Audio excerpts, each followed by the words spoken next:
ব্যাপারটা কি আমি বলি, এই যে প্রধানমন্ত্রীকে গালি দেওয়া না, এটা হলো রাজনীতি।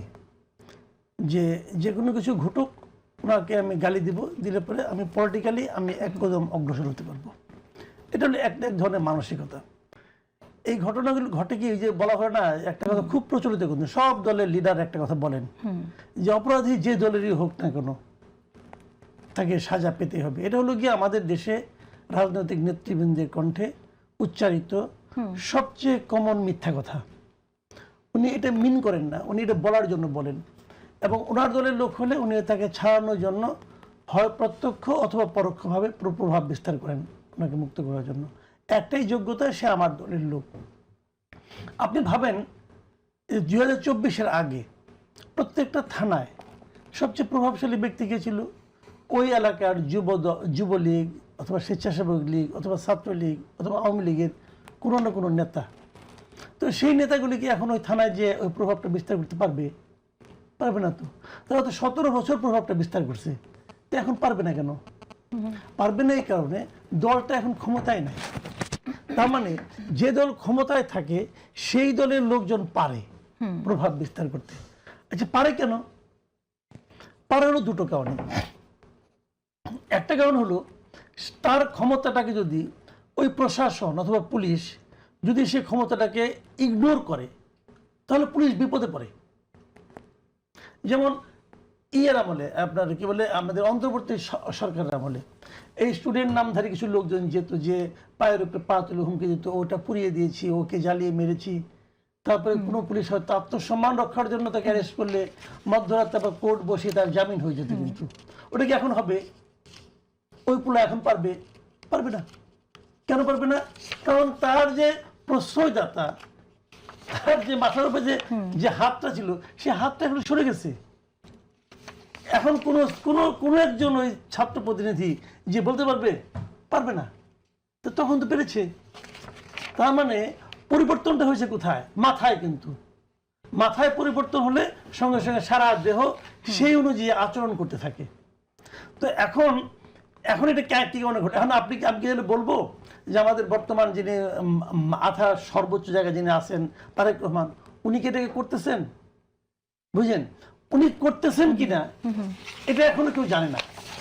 উনি যেই মাত্র এটা অ্যাকশনে যাবেন, তখন ওই লোকগুলি বুঝবে যে না, উনি তো করছেন না।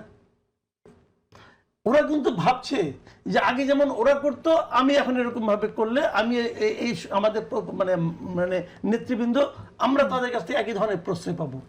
যেই মাত্র নাকি একটা প্রশ্রয় না দেওয়ার মতো ঘটনা ঘটবে, বড় ধরনের ঘটনা ঘটবে, সেই মাত্র কিন্তু বাকিরা একটা মেসেজ পেয়ে যাবে, না এই লোক তো দেয় না প্রশ্রয়।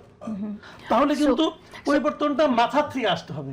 আবার এই পরিবর্তনটা যার কাছ থেকে আমি প্রত্যাশা করছি, তিনি যদি আবার কারো কারো ক্ষেত্রে কঠোর হন, কারো কারো ক্ষেত্রে নমনীয় হন, তাহলে কিন্তু ওনার এটা আর কাজ করবে না। কারণ শুরু থেকেই ওনাকে অ্যাকশনটা নিতে হবে। যেই মাত্র উনি শুরু থেকে অ্যাকশনটা নিতে পারবেন, সেই মাত্র কিন্তু কাজটা হবে। আমি আপনার একটা ছোট্ট উদাহরণ দিচ্ছি। কিন্তু এই ঘটনাটা যখন সামনে আসলো, আমরা তো খুব অল্প সময়ের মধ্যে দেখলাম যে অভিযুক্ত নুরাকে গ্রেফতার করা হলো।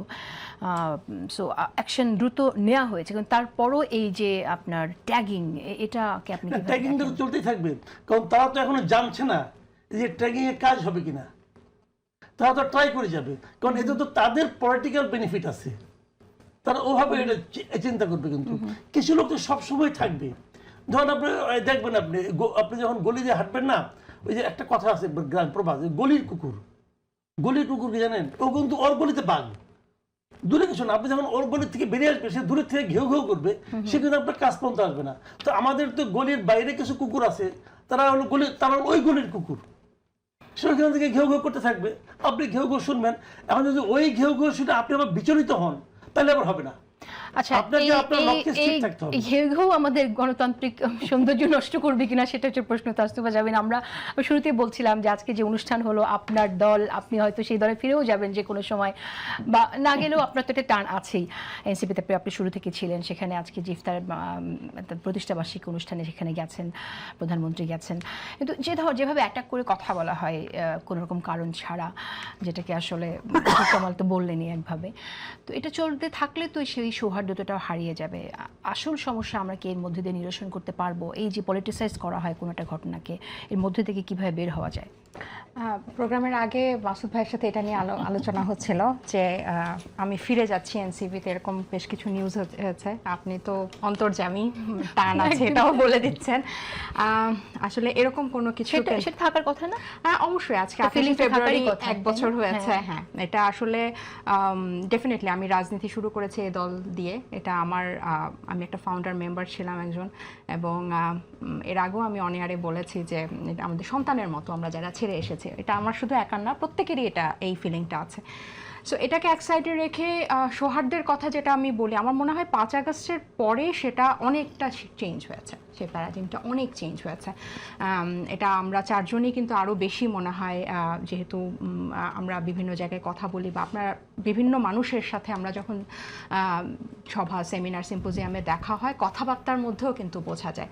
মাসুদ ভাই যেটা বললো যে অ্যাটাক করে কথা, এটা আমার মনে হয় না যে শুধু জুলাই পরবর্তী তরুণরা এটা করে। এটা আসলে মানে 17 বছর এক ধরনের বাক স্বাধীনতা কমপ্লিটলি বন্ধ করে রাখার পরে, এটা ধরেন 2 থেকে 3 বছর পর, 5 বছর পর আমার কাছে মনে হয় যে মানুষ 17 বছরের মানে এখন যা ইচ্ছা তাই বলবো, যা ইচ্ছা তাই কি বলে না। আমার কাছে মনে হয় যে এই যে সমালোচনাটা হচ্ছে, এটা তো আপনি যা ইচ্ছা তারটাকে যদি আপনি ফিল্টার করে ফেলে দেন, বাকি যে সমালোচনাটা হচ্ছে, এটা তো আমার কাছে মনে হয় এটাতে বাংলাদেশ বা রাষ্ট্রই উপকৃত হচ্ছে। আপনি বাংলাদেশ ব্যাংকের গভর্নরের অপসারণের প্রক্রিয়াটাকে কেন্দ্র করে আমার তো মনে হয় বিএনপি বা প্রো বিএনপি অ্যাক্টিভিস্টরা সবচেয়ে বেশি সমালোচনা করেছে, সবচেয়ে বেশি যা খুশি তা বলেছে সবসময় বলে। হ্যাঁ, সো এটা হচ্ছে যে এটাই তো আপনি আমি বলবো যে তাহলে কি আমি বলবো যে তারাও ঘেউ ঘেউ করছে না।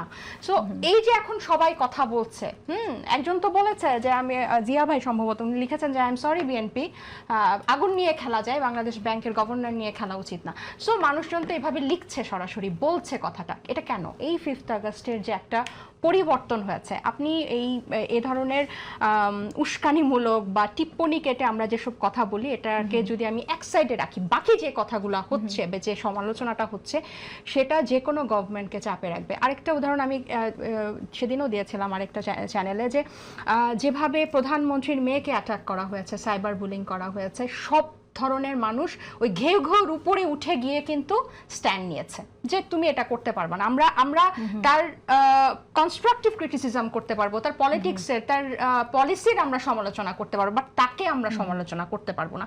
সো আপনি যখন ঘেউ ঘেউ দেখবেন, ঘেউ ঘেউর উপরে গিয়ে কিন্তু আমরা সবাই একটা সারফেসে চলে আসে। সো আমার কাছে মনে হয় যে এটা জুলাইয়ের পরবর্তী আমার কাছে মনে হয় তাসতুবা একদম ইউ হ্যাভ রাইটলি অ্যাড্রেসড। মানে এই জিনিসটা আমাদের মনে হয় প্রত্যেকের মধ্যে থাকা উচিত যে কিছু কিছু বিষয়ে রাজনৈতিক লাভালাভির জায়গাটা বাদ দিয়ে একদম এক হয়ে কাজ করা। এবং আমার মনে হয় যে শিশু ধর্ষণের মতো বিষয়টা সেরকমই একটা স্পর্শকাতর বিষয়, এবং এরকম একটা স্পর্শকাতর বিষয় নিয়ে যখন সেটাকে রাজনৈতিকভাবে ব্যবহার করা হয়, তখন আমরা মূল সংকটটা নিরসনটা কিভাবে হবে সেই আলোচনাটা দূরে সরে যায়। মূল সংকটটা আসলে যখন রনি ভাই